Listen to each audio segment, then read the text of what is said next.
Hablando con científicos. Un programa de cienciaes.com para divulgar los avances de la ciencia contados por sus protagonistas. Con Ángel Rodríguez Lozano. Hoy os invitamos a escuchar carroñeros que alteran los yacimientos arqueológicos. Hablamos con Jordi Rosell.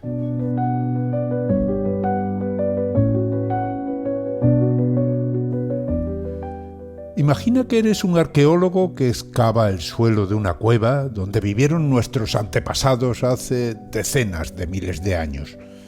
En el suelo aparecen huesos, piedras talladas, cenizas de un antiguo fuego. Con todo eso intentas reconstruir cómo era la vida de aquellos antiguos pobladores, dónde dormían, qué comían, cómo cazaban. Pero, ¿y si un visitante inesperado, una hiena, un lobo, un zorro, por ejemplo, hubiera llegado después de la ocupación humana y lo hubiera desordenado todo?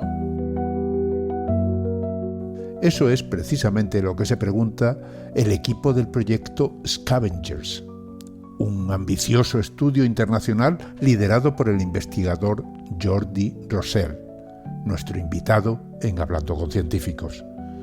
Su objetivo es claro: averiguar hasta qué punto las hienas, los lobos, los zorros y otros carnívoros carroñeros han alterado el registro arqueológico. O dicho de otra manera, si no tenemos en cuenta la acción de estos entrometidos, al estudiar un yacimiento, ¿estamos sacando las conclusiones correctas?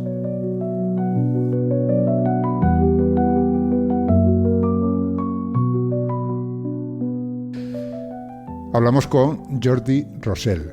Es investigador en el Instituto Català de Paleoecología Humana y Evolución Social. Es profesor en la Universidad Rovira i Virgili y nos va a hablar de un tema muy interesante. Habla de carroñeros y arqueología. Muchísimas gracias, Jordi, por participar en Hablando con Científicos. Muchísimas gracias, es todo un honor. Muy bien, hablamos de carroñeros. Bueno, este nombre viene de un proyecto que en inglés se llama Scavengers, que es carroñeros, ¿no? Y que estudia cómo estos carroñeros pudieron haber alterado los campamentos humanos prehistóricos. A ver, cuéntanos, primero, ¿qué es ese proyecto? Bueno, este proyecto es un macroproyecto, un proyecto de la ERC, de la European Research Council, que fue concedido en 2023 y que, bueno, pues tiene como objetivo principal estudiar cómo los campamentos humanos que nosotros estamos encontrando en las cuevas y en abrigos relacionados sobre todo con neandertales y grupos prehistóricos que tenían el fuego como elemento central de sus ocupaciones, generalmente están distorsionados o están alterados por la acción posterior de carroñeros, ¿no? Carroñeros que se introducen en los campamentos buscando comida fácil, nada más. El olor de la grasa, de la carne asada, todo esto es un gran atractor para ellos. Y ahora lo que intentamos nosotros es modelizar este comportamiento para trasladarlo al pasado y ver cuáles son estas alteraciones, ¿no? Uh-huh.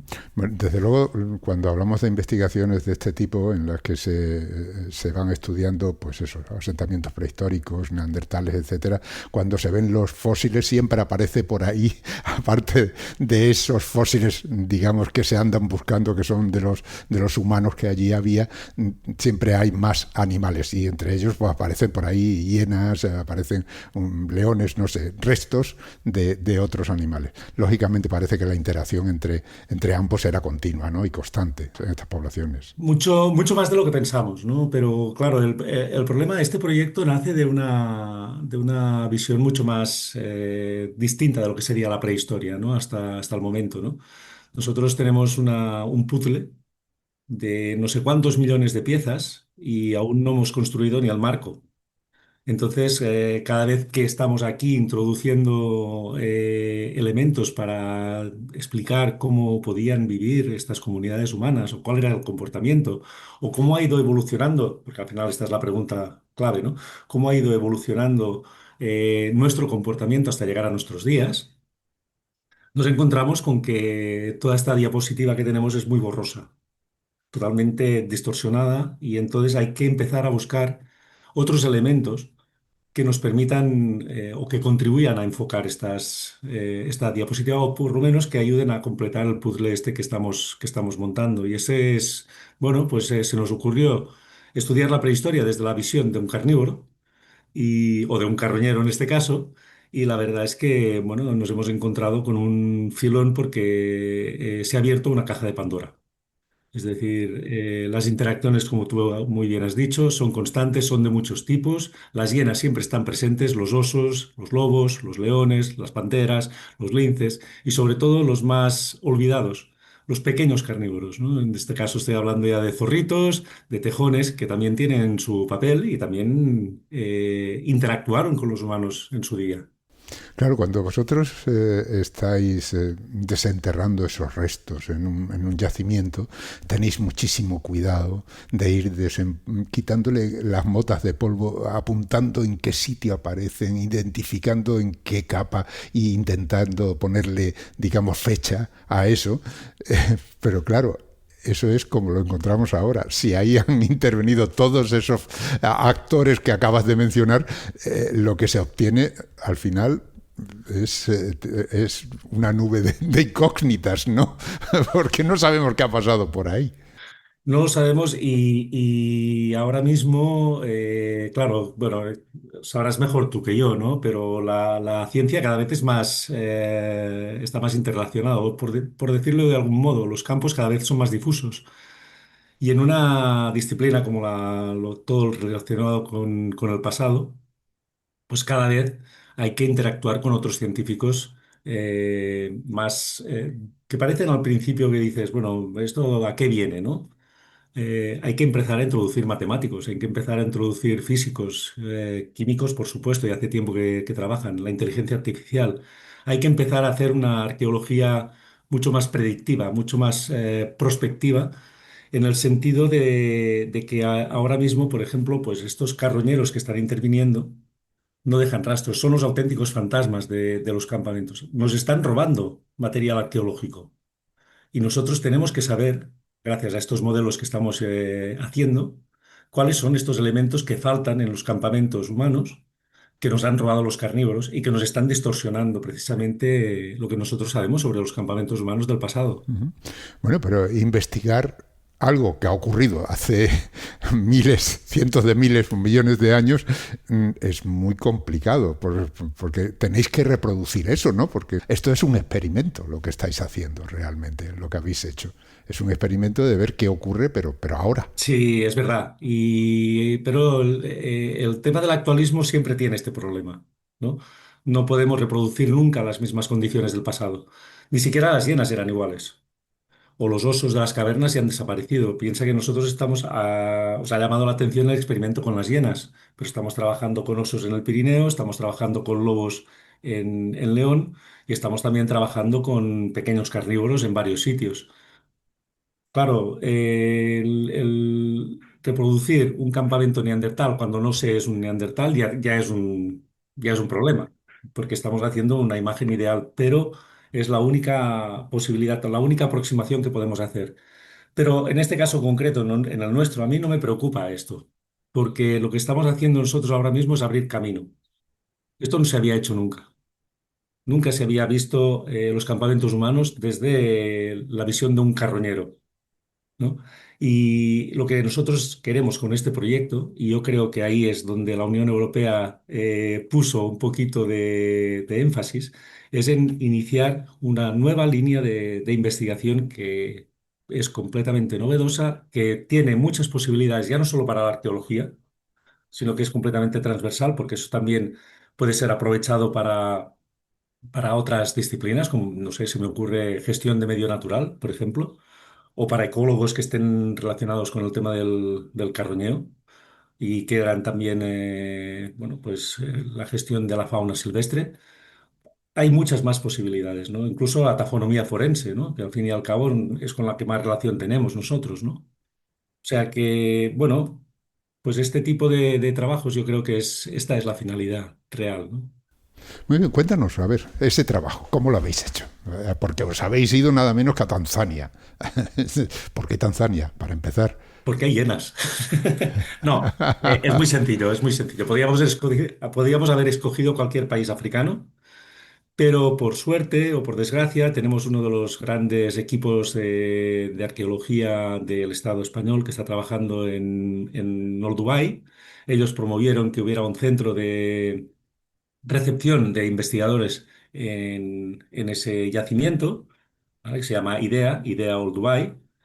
Y bueno, pues gracias a ellos, y ellos ya llevan mucho tiempo también trabajando y han hecho cositas también con las hienas de por allí y con la fauna silvestre. Por lo tanto, la mejor manera de tener una puerta abierta a estos animales era a través de ellos, ¿no? Piensa que desplazarte a ese continente, si no tienes los contactos y tienes que empezar de cero, es una pérdida de tiempo enorme, ¿no? En este caso, ellos nos han abierto el camino, nos han abierto las puertas y eso ha facilitado que la primera vez que hemos ido ya hemos tenido éxito en nuestros experimentos. Pero eso no quiere decir que paremos aquí, ¿eh? A muchos más experimentos con hienas, por supuesto. Muy bien, pues cuéntanos, a ver, ¿qué habéis hecho? Bueno, el experimento es muy sencillo. El punto de partida es que el fuego para los neandertales era, y para nosotros también, ¿no? Para los primeros sapiens hasta la actualidad, hoy en día hemos sustituido el fuego por una televisión, pero bueno, ya por otras cosas, ¿no? Pero en principio es el catalizador de todas las actividades de un campamento. Es la fuente de luz, la fuente de calor, y entonces el grupo generalmente se organizaba alrededor de este hogar. Y eso desde el punto de vista etnográfico está muy bien documentado, incluso con medidas, ¿no? El grupo está sentado aquí y tiran los desperdicios en esta zona o dentro del fuego y tal y tal. Pues siguiendo estos parámetros etnográficos y arqueológicos, hemos reproducido pues esos hogares asando animales de talla pequeña, como podrían ser ovejas, huesos de animales de talla grande, como podrían ser vacas o caballos. Todo, evidentemente, siempre trabajamos con las máximas garantías de sanidad, ¿vale? Son animales comprados ya directamente en tiendas, o sea que no hay por qué pensar en maltratos ni cosas de este estilo, ¿no? Siempre me gusta Vale, recalcarlo. sí. Procesamos los animales hasta el máximo, es decir, le quitamos toda la carne con herramientas de sílex y de cuarzo, que serían las más utilizadas por estos grupos humanos. Rompemos los huesos para sacarle la médula, tal como lo harían ellos, reproduciendo un poquito cuáles son los mecanismos que ellos utilizaron, es decir, con Ajá. yunques, con piedras de río, etcétera. Parte de los huesos son asados o quemados y parte son desechados en zonas específicas. Situamos 3 cámaras mínimo de fototrampeo o videotrampeo. Ahora ya trabajamos cada vez más con vídeo.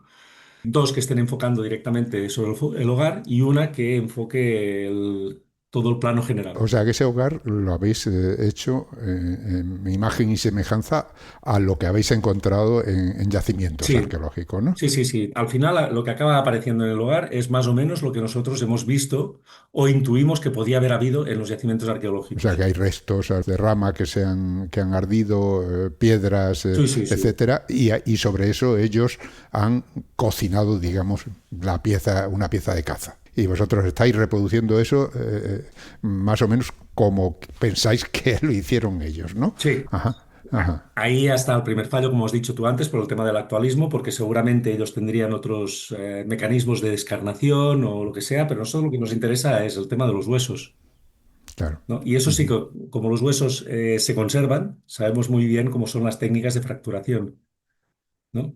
Entonces, bueno, pues ahí, hasta ahí, lo que es el material no perible, ese lo vamos dejando más o menos como nosotros, como lo dejarían ellos. A veces trabajamos incluso con gente que no es arqueóloga, ¿no? Para ver cómo lo harían ellos. O sea, es decir, vamos haciendo diferentes modelos, ¿no? Una vez situadas las cámaras y todo el material coordenado y ubicado espacialmente, pues nos retiramos, depende del animal que queramos capturar, durante un día, 2 días, 3 días, una semana o incluso un par de meses. O sea que esto es una cueva realmente. Lo, Es una, lo solemos trabajar en entradas de cuevas o en abrigos rocosos. ajá.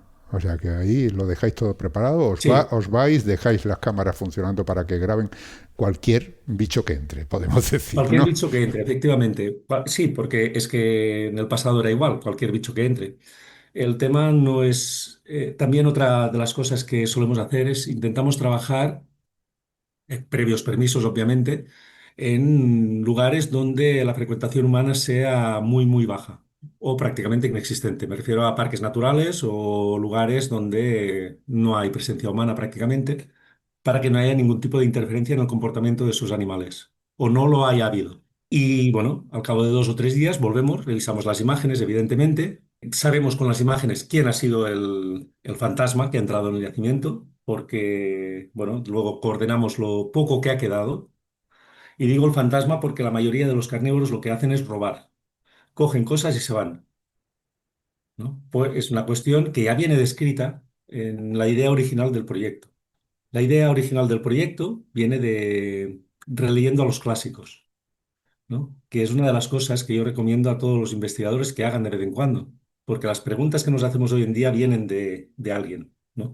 Y siempre son los gigantes, aquellos sobre los cuales nosotros nos asomamos, los que ya hicieron las grandes preguntas. Y en este caso fue Binford, precisamente el que definió la actividad de los inuit, de los esquimales alrededor de los hogares, el que planteó este modelo y el que vio que cuando los esquimales se iban, los lobos entraban y empezaban a carroñar, aunque no lo modelizó, simplemente lo anotó, ¿no? Y entonces quedó en el limbo, ¿no?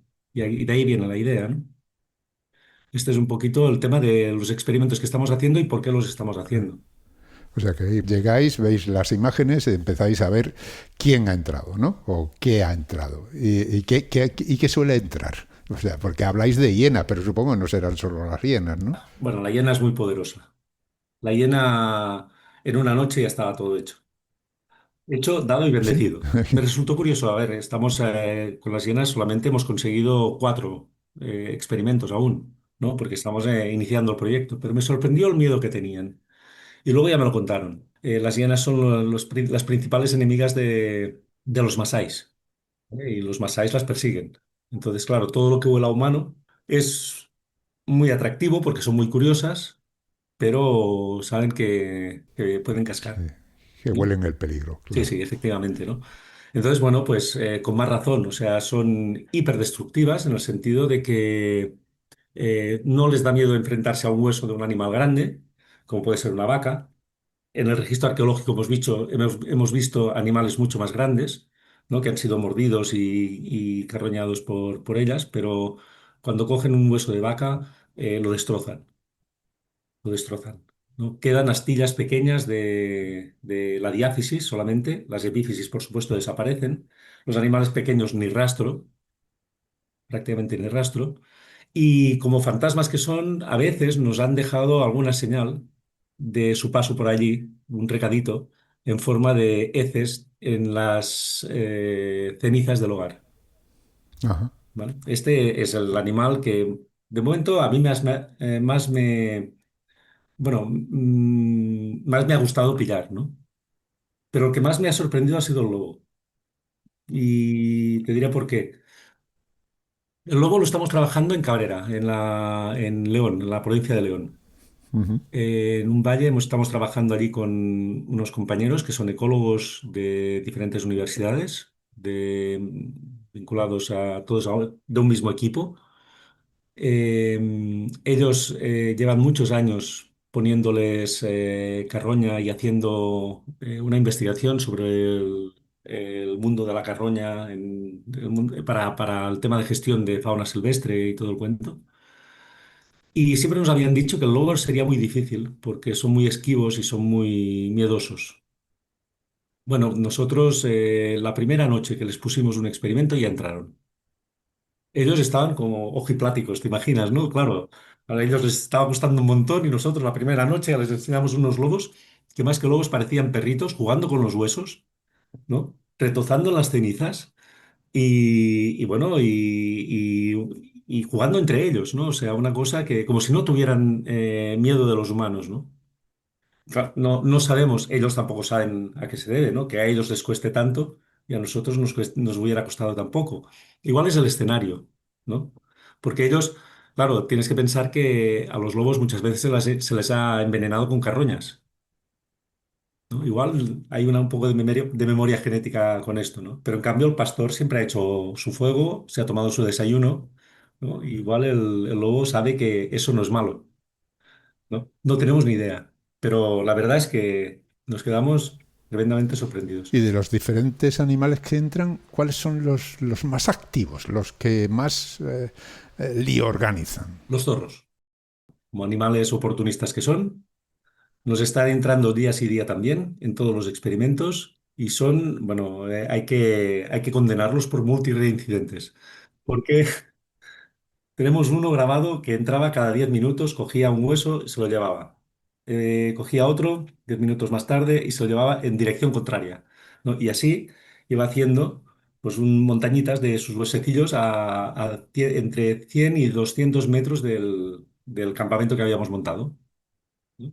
Luego vino con un amigo. El amigo lo conocimos porque era cojo, ¿no? O sea, y empezaron los dos a robar. Total que huesecillos de cordero, por ejemplo, lo que nosotros consideramos animales de talla pequeña, prácticamente desaparecieron todos. Y de las vacas solamente quedaron las diáfisis, ¿no? Las epífisis, veías a un zorro con una epífisis más grande que él, ¿no? Llevándosela. O sea que, bueno, y luego pues sorpresitas que no nos habíamos esperado nunca. Es el mundo de los roedores, ratoncillos, puercoespines en África. Es decir, que luego un montón de aves, ¿no? Los córvidos también entran. Pero bueno, estos no suelen hacer mucho daño. Estos husmean, igual tocan algo, pero no mueven alguna cosilla, pero nada más. Bueno, pero la verdad es que con lo que estás contando, encontrar un hueso en un yacimiento es prácticamente que te toque la lotería, ¿no? Porque si todo el que entra ahí se lleva huesos, al final deben quedar muy pocos, ¿no? Es que acabas de dar en la clave. Efectivamente, efectivamente. ¿Cuántos campamentos humanos tiene que haber en un mismo suelo arqueológico para que nosotros encontremos esa cantidad de huesos? Claro. Es decir, es una de las grandes preguntas, ¿no? Porque al final el objetivo real del proyecto es saber si estos campamentos eran de corta duración o de larga duración. Si son de corta duración, pueden entrar los carnívoros y robarán. Y nos dejarán un conjunto más o menos uniforme. Si yo en este campamento lo voy ocupando anualmente durante 1000 años, tendré 1000 campamentos. Y si había en cada campamento pongamos una media que quedan 10 huesos, pues tendré un conjunto de 10.000 huesos, 20.000 huesos, ¿no? Más o menos, ¿no? Y ese es un poquito el tema que nosotros buscamos, este mundo de los palimpsestos arqueológicos versus lo que sería una ocupación de larga duración. En una ocupación de larga duración, los carnívoros no pueden entrar, ¿no? Y si es muy larga, los primeros, o sea, los huesos perderán el atractivo para ellos. Ya no serán comestibles o tendrán muy pocos elementos que puedan ser carroñados. Y por lo tanto, esos conjuntos serán distintos de estas 1000 ocupaciones cortas, ¿no? Y este es el elemento que nos permitirá a nosotros decir si los neandertales eran capaces de hacer campamentos de larga duración o lo que estamos viendo en los yacimientos son ocupaciones siempre cortas sobrepuestas. Muy bien, Jordi. Vamos a tomarnos un pequeño descanso y volvemos enseguida.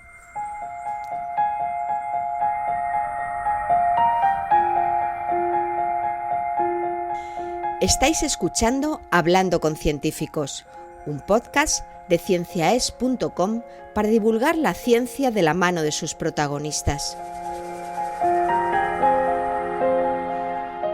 En nuestra página web, cienciaes.com, podéis encontrar más de 500 entrevistas con científicos de todas las disciplinas. Os invitamos a escucharlas y compartirlas en redes sociales con vuestros amigos y conocidos. Cienciaes.com ofrece un conjunto de podcasts de acceso libre y gratuito a través de iTunes, Spotify, Google Podcasts, iVoox, TuneIn y muchas más plataformas. Todo en cienciaes.com.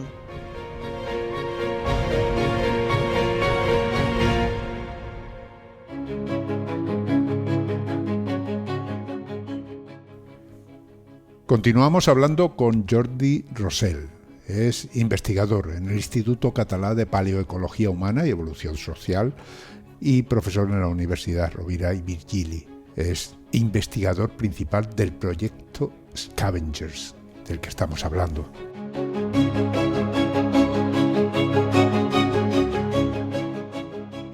Jordi, hablabas de los efectos que puede tener la visita de uno de estos carroñeros a un yacimiento, pero también comentabas que los yacimientos, estamos hablando de los neandertales, pero entiendo que se pueden extender a cualquiera de los yacimientos de nuestros ancestros, ya sean cromañones o no, pero lo importante es que esos yacimientos pueden haber sido ocupados de muy distinta manera a lo largo de los años, es decir, que unos pueden ser esporádicos, otros pueden haber sido permanentes, es decir, que tenéis ahí una variedad enorme de yacimientos arqueológicos que estudiar y que comparar a la hora de cotejar, digamos, los resultados y los estudios que proponéis con el proyecto Scavengers, ¿no? Sí, y ahí viene lo más, bueno, lo que al principio nos daba un poco más de miedo a nosotros, ¿no? Porque viniendo del mundo de la arqueología y tal, pero claro, uniformizar el registro arqueológico con un registro actualista necesita, evidentemente, pues la ayuda de gente de números, ¿no? Y aquí es donde estamos ya colaborando con economistas, matemáticos, que son los que realmente harán que, o traducirán, ¿no?, a un lenguaje común los datos arqueológicos con los datos de los experimentos. Y este es el objetivo real del proyecto. Piensa que nosotros en el yacimiento tenemos el factor tiempo, ¿no?, esta cuarta dimensión que en los experimentos no podemos reproducir, ¿no? Y hay otra cosa que me ha llamado la atención de lo que decías, ¿no? Dices, los zorros entran, cogen un hueso, lo sacan, pero luego lo van acumulando en ciertos lugares. Quiere decir que habría que analizar los yacimientos no solo en el lugar del yacimiento, sino a lo mejor los alrededores buscando esas muestras. Sí, sí, pero no se habrán conservado, ese es el problema. Nosotros estamos trabajando en cuevas y en abrigos, porque nosotros no decimos que los neandertales no hicieran campamentos de larga duración, ¿no? El problema de los campamentos al aire libre es que suelen tener mala conservación, ¿no? Hay muy pocos yacimientos en Europa que sean al aire libre y que tengan un grado de conservación suficientemente alto como para poder inferir cuestiones de este estilo. En cambio, siempre vamos a cuevas. ¿Por qué? Pues porque la conservación es muy buena, porque las secuencias estratigráficas suelen ser largas, porque hay conservación de polen, de huesos, de la industria lítica, porque generalmente no han sido tocados. ¿Entiendes, no? Y al aire libre, pues bueno, se encuentra algún yacimiento, pues porque pasa o la vía de un tren, o si están en las terrazas de los ríos, la ubicación espacial ya es siempre dudosa, o sea que no son apetecibles para los arqueólogos en general. Ajá. En los yacimientos, de todas formas, se encuentran restos, huesos, que tienen marcas precisamente de haber sido carroñeados, ¿no?, por distintas criaturas. Todo eso también entra dentro de este estudio, ¿no? Sí, pero no en los campamentos humanos. Me refiero a que nosotros, por ejemplo, ahora mismo lo que estamos viendo es que, claro, se están llevando las cosas o las están ingiriendo. Por tanto, el número de marcas de mordiscos está entre el 0 y el 0,5%.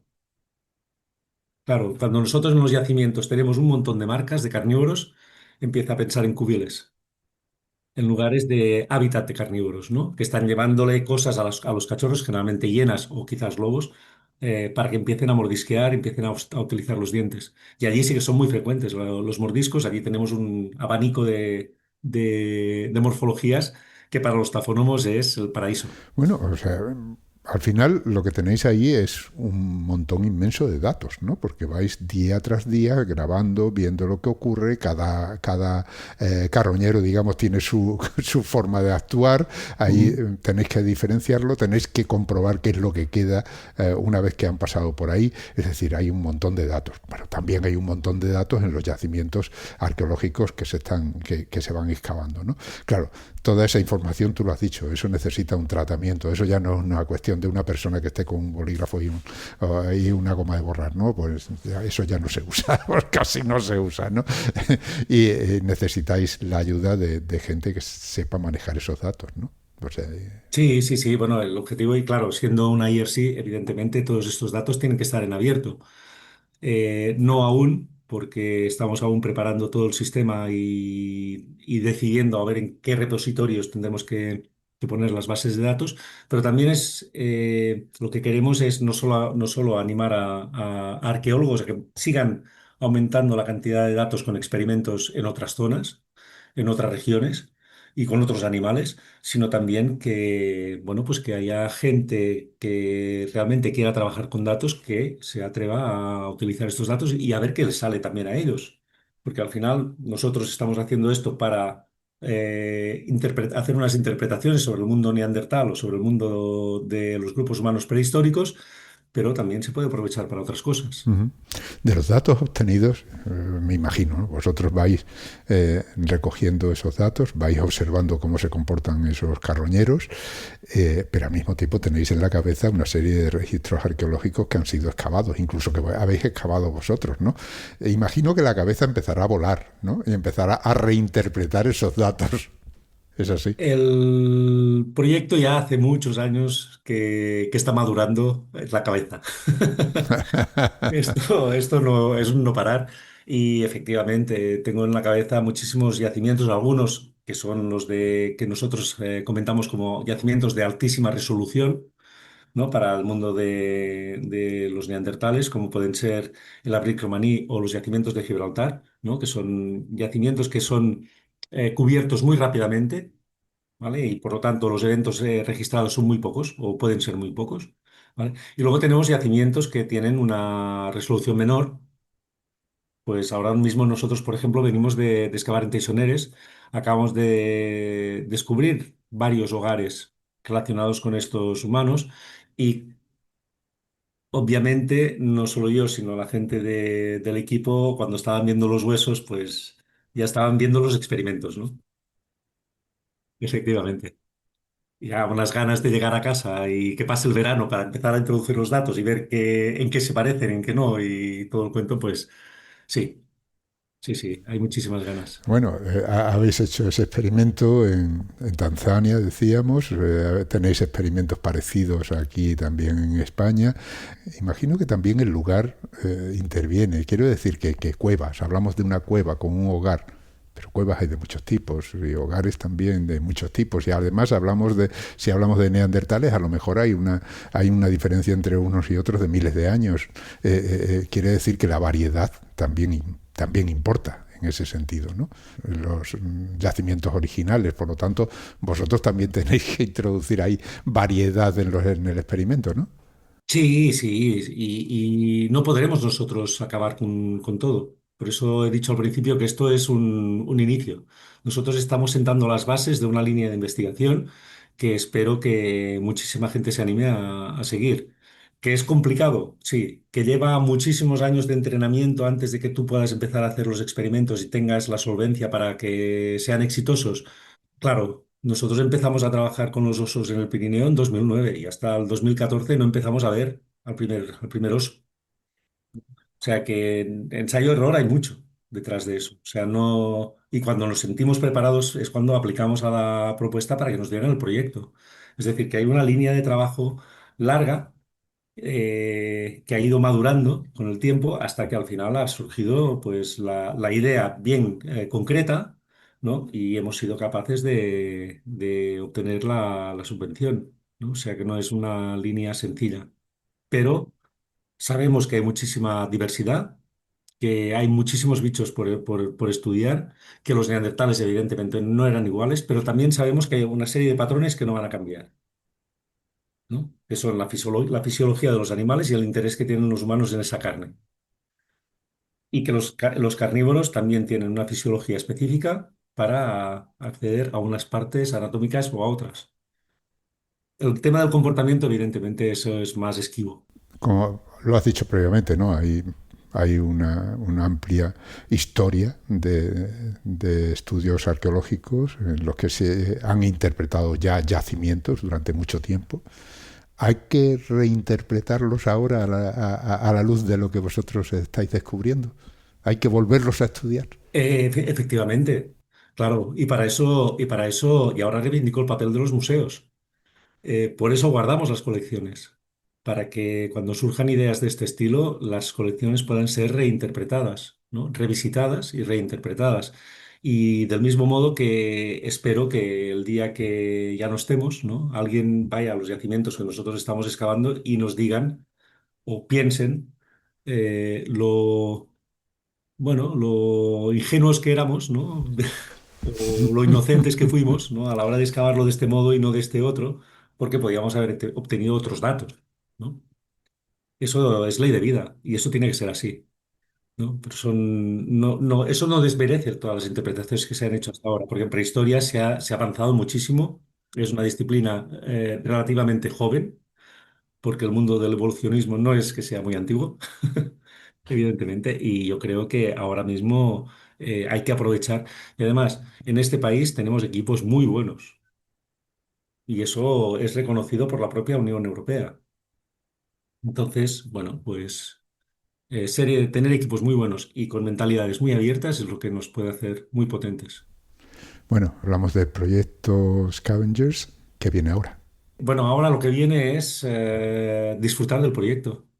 Disfrutarlo, hacer los experimentos, entrenar a un equipo que esté igual de sonado que el investigador principal para que se lo pase bien haciendo barbacoas con los amigos y viendo cómo se las estampan los carnívoros y sobre todo el adentrarnos en unas disciplinas que para nosotros no son, o hasta ahora siempre habían sido no hostiles, pero sí un poco distantes, ¿no? Como es el mundo de las matemáticas.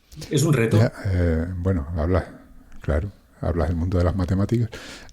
Ahora digamos que no hay investigación que no cuente con un nuevo ayudante. No sabemos hasta qué punto que es la inteligencia artificial, ¿no?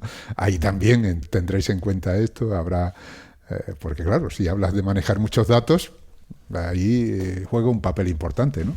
Jugará un papel muy importante. Nosotros lo que queríamos es, o bueno, es uno de los objetivos, no sé si nos dará tiempo, es entrenarla para que nos diga cuáles son las variables que no estamos viendo nosotros y que están interviniendo en estos conjuntos, para ver si luego somos capaces nosotros de verlas en los yacimientos o al revés, ¿no?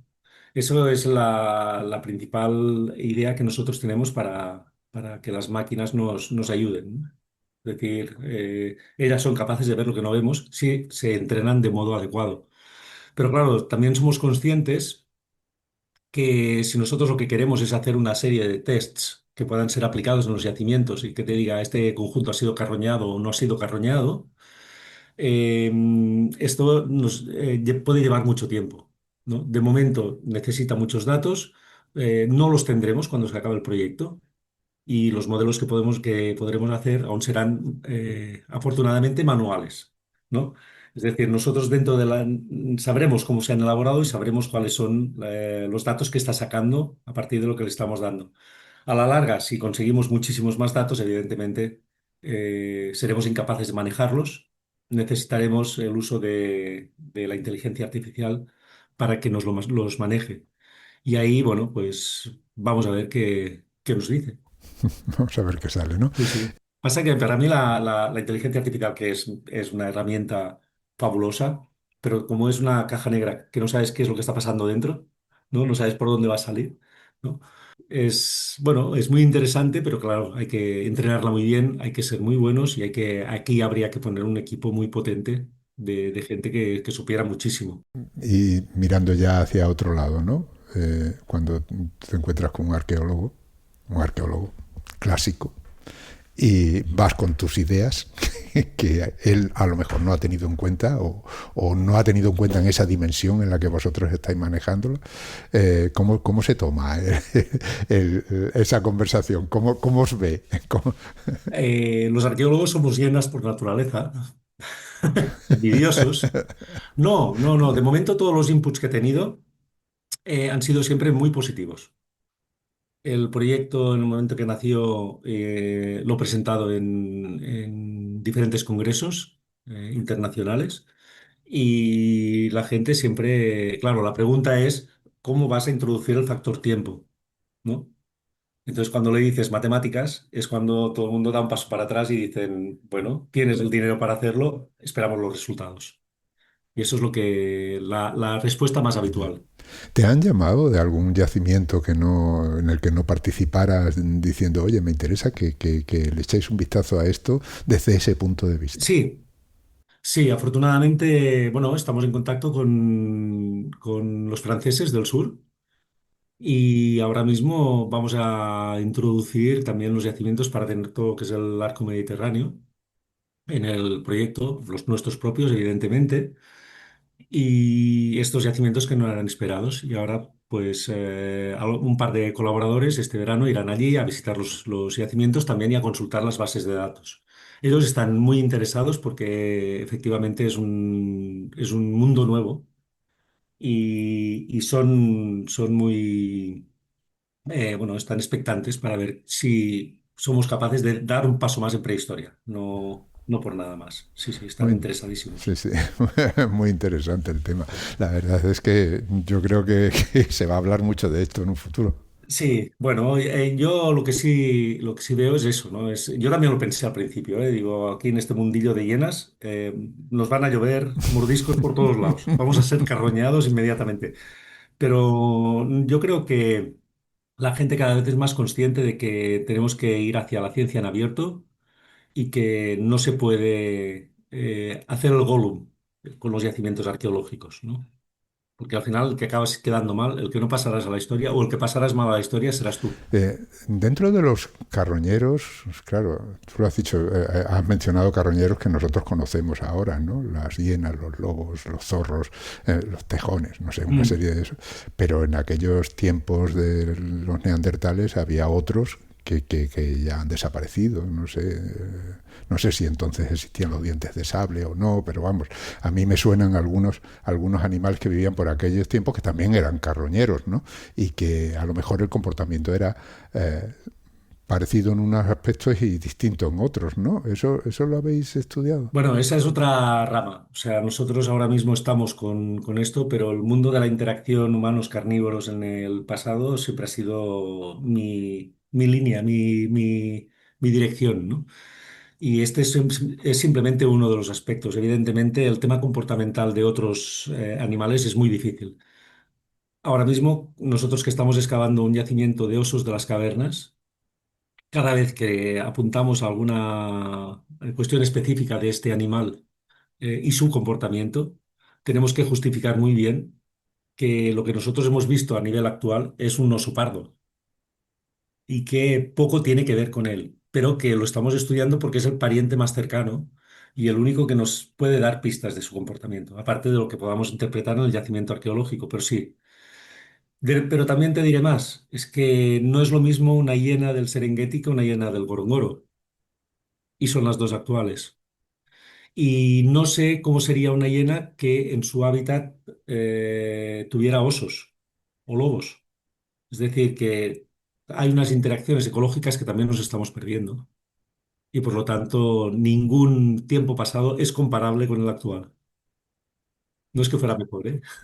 Es que no es comparable. Esas investigaciones, claro, estamos hablando de arqueología, pero hay muchísimos otros campos que más allá de la arqueología en la que se pueden usar, ¿no? Totalmente, totalmente. Sí, sí, sí. Yo espero ser un atractor para otros investigadores, claro, evidentemente. Evidentemente, del mismo modo que cuando estás excavando un yacimiento arqueológico, eres un atractor para geólogos, para paleontólogos, para toda una serie de gente, geoquímicos. Todas estas disciplinas siempre serán bienvenidas, porque al final lo que es la prehistoria es un CSI, en el fondo. Es un CSI. O sea, no hay disciplina que no pueda aportar datos. El problema lo tienen aquí las personas que tienen que integrar luego todos estos datos y hacer que casen, porque nunca van a casar. Siempre hay uno que se escapa porque todo van a ser aproximaciones. El ejemplo más sencillo, las dataciones. diferentes métodos de datación nunca dan igual, ¿no? A veces puedes hacer que más o menos casen, ¿no? Y están avanzando muchísimo las técnicas de datación. Cada vez son más precisas, cada vez reducen más el rango de error, pero bueno, pues suele ocurrir que o los sedimentos tienen un problema de movimientos que no conoces, o hay una pequeña contaminación de no sé qué en el hueso, no sé cuántos, y el carbono 14, bla, bla, bla. O sea que, bueno, siempre pasan cosas. No hay yacimiento perfecto, ni técnica perfecta. Por eso hay que integrarlas todas. Ahora cuando estabas hablando se me ha venido a la cabeza un recuerdo, ¿no? Cuando yo era pequeño, en un pueblo de Extremadura, pues claro, teníamos perros, los perros andaban por ahí sueltos, por el campo, ¿no? Y cuando uno le daba un hueso a un perro, el perro salía corriendo y lo primero que hacía era un hoyo, lo enterraba para el futuro. Eso en un yacimiento puede ser terrorífico, ¿no? Porque han hecho a alguien un hoyo, ha metido el hueso más profundo, en una capa más profunda de la que le corresponde, y por lo tanto ya la datación no acaba cuadrando, ¿no? Se me acaba de ocurrir, no sé si estoy diciendo una tontería. No, no, no, no, ninguna, ninguna. Mira, este hogar que acabamos de excavar es fantástico porque tiene dataciones en torno a entre 38 y 40 mil años. Y hemos hecho como 10 dataciones, todas salen perfectas, 38, 39, 40, ¿no? 38, 39, 40, 38, 39, 40 y una que sale 38 abajo. Bien. De hecho, hace el año pasado, precisamente por estas fechas, estaba en un congreso en Bolonia, bueno, un congreso, en un workshop de investigadores que se dedican al carbono 14. Me invitaron como arqueólogo, ¿no? Y bueno, y todo esto que estamos discutiendo, tú como arqueólogo, ¿qué piensas, no? Yo les dije, pues mira, para mí, como arqueólogo, como tafónomo, todas las dataciones que me dais son válidas. No me tenéis que hacer una media entre los diferentes huesos de un estrato, porque cada hueso tiene una historia tafonómica diferente. Y puede ser que haya un hueso que lo hayan enterrado en la capa de 40 mil años cuando es de 38 mil, ¿no? Es decir, hay que hacer un seguimiento de cada una de las dataciones, claro que sí. Es muy interesante, evidentemente. Todo esto, este mundillo de las dataciones es muy complejo. Están trabajando muchísimo y la verdad es que las nuevas generaciones tienen mucho que decir en este campo. Muy bien, muy interesante todo el tema. La verdad es que podemos estar aquí hablando horas y horas. No, yo por lo menos no me cansaría. Supongo que tú ya lo has contado muchas veces. Pero bueno, pasemos a otro aspecto, ¿no? Siempre me gusta hablar del equipo, el equipo con el que trabajas. ¿Quiénes son? ¿Qué personas los componen? ¿Cómo organizáis ese trabajo? Cuéntanos. Bueno, como es una IRC, la IRC me ha permitido fichar personas que no conocía por un sistema simplemente competitivo. En principio tengo ahora mismo fichado a un técnico informático, que es el que nos va a poner las bases de datos en Solfa y el que nos va a poner todo el tema de las imágenes, los repositorios, bueno, que tendrá todos los datos organizados. Una compañera, que con ella ya llevábamos mucho tiempo, que es con quien empezamos todo el mundo este de la neotafonomía, ¿no? De la observación de carnívoros salvajes, es la Scientific Manager, ¿no? Sería la figura, ¿no? Que es la que más o menos está coordinando todo el mundo de los experimentos y el resto del equipo. De momento tenemos a 3 estudiantes predoctorales, uno para hacer una tesis directamente de yacimientos arqueológicos como zooarqueólogo, uno que se va a especializar en la neotafonomía, en el mundo de los experimentos, y otro que está haciendo todo un trabajo de estadística relacionada con los yacimientos y con los experimentos que estamos haciendo. Y ahora el mundo de los postdoctorales, ¿no? Tengo un postdoctoral en GIS, en distribución espacial, ¿no? Para que lo que está haciendo es precisamente el estudio de estos movimientos, si se han ido a 100 metros o si han hecho un agujero, como muy bien decías tú, ¿no? Esto va a ser ahora le voy a introducir el mundo de los agujeros, me va a pegar. Y nos faltaría fichar a un par de investigadores que vendrán más en el futuro relacionados con la inteligencia artificial o con la modelización. Esto sería el equipo nuclear o el equipo relacionado directamente con Scavengers. Pero hay toda una órbita de colaboradores, gente con la cual ya llevamos muchísimo tiempo trabajando y que son, bueno, y que están implicados directamente, pero que como ya tenían o son IPs de sus propios proyectos, pues no están pagados directamente por Scavengers, sino que tienen su sueldo de otros lados. Gente que proviene del mundo de la zooarqueología, que ya tienen de la paleoecología también, ¿no? Que ya están en proyectos propios en los cuales yo también estoy trabajando, o la gente que nos está ayudando, como serían los ecólogos que están en León, o la gente del proyecto IDEA de Old Dubai, ¿no? Que también forman parte de la órbita del proyecto Scavengers y que podéis verlo todos en la página web. Ahora ya solo me falta hablar de ti. Como siempre digo, ahí hay estudiantes que nos están escuchando y a alguno seguro que le interesa el tema y le encantaría dedicarse en el futuro a estudiar estas cosas. Pero para eso le viene muy bien tu ejemplo, vuestro ejemplo, en este caso el tuyo, ¿no? Cuéntanos, ¿cómo te has dedicado a esto? ¿Cómo te viene Bueno, de niño o te aficionaste después? no, de niño, de niño. Yo de niño tenía una pasión importante en general por la arqueología, ¿no? La arqueología me llamaba la atención y sobre todo me llamaba la atención lo más antiguo, ¿no? El mundo de la prehistoria. Era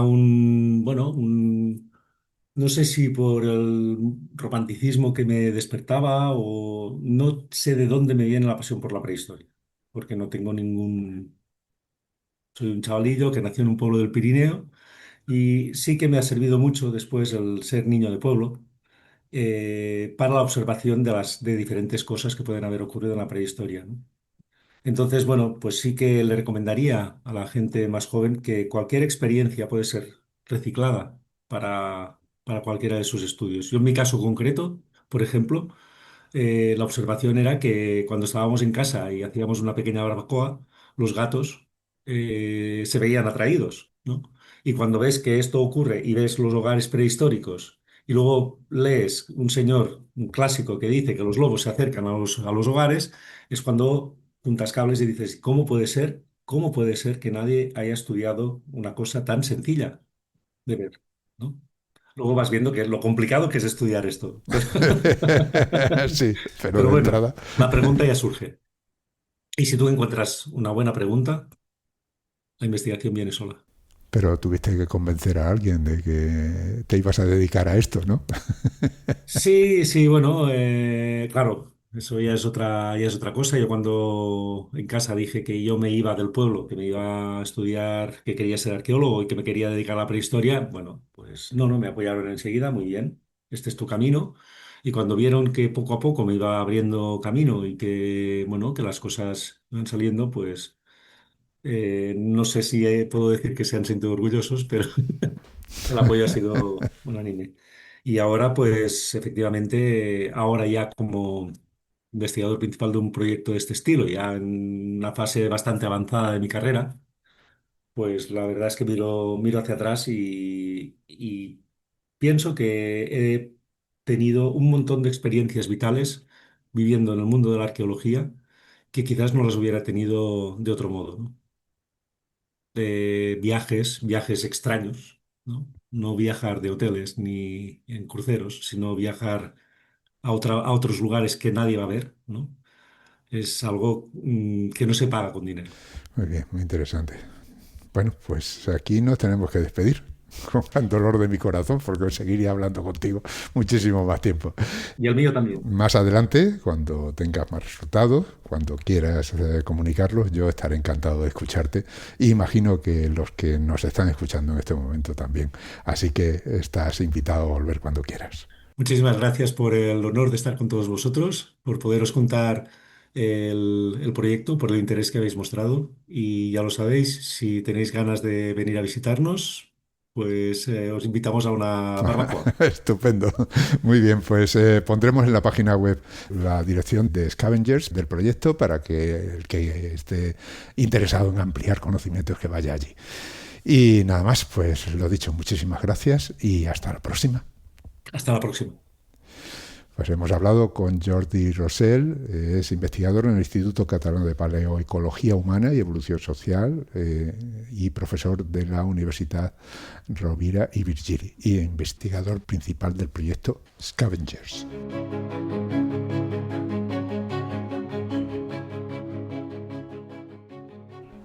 Y como siempre, antes de despedirnos, tengo que recordaros que Hablando con Científicos y el resto de los podcasts de cienciaes.com son posibles gracias a vuestras donaciones. Es nuestra única fuente de ingresos. Así que, si escuchas nuestros programas, si te gustan y todavía no te has unido al grupo de mecenas, ánimo, únete. Visita cienciaes.com, pulsa el botón de donar y elige cualquiera de las opciones que ahí se ofrecen. Han escuchado ustedes Hablando con Científicos, con Ángel Rodríguez Lozano. Cienciaes.com, ciencia para escuchar.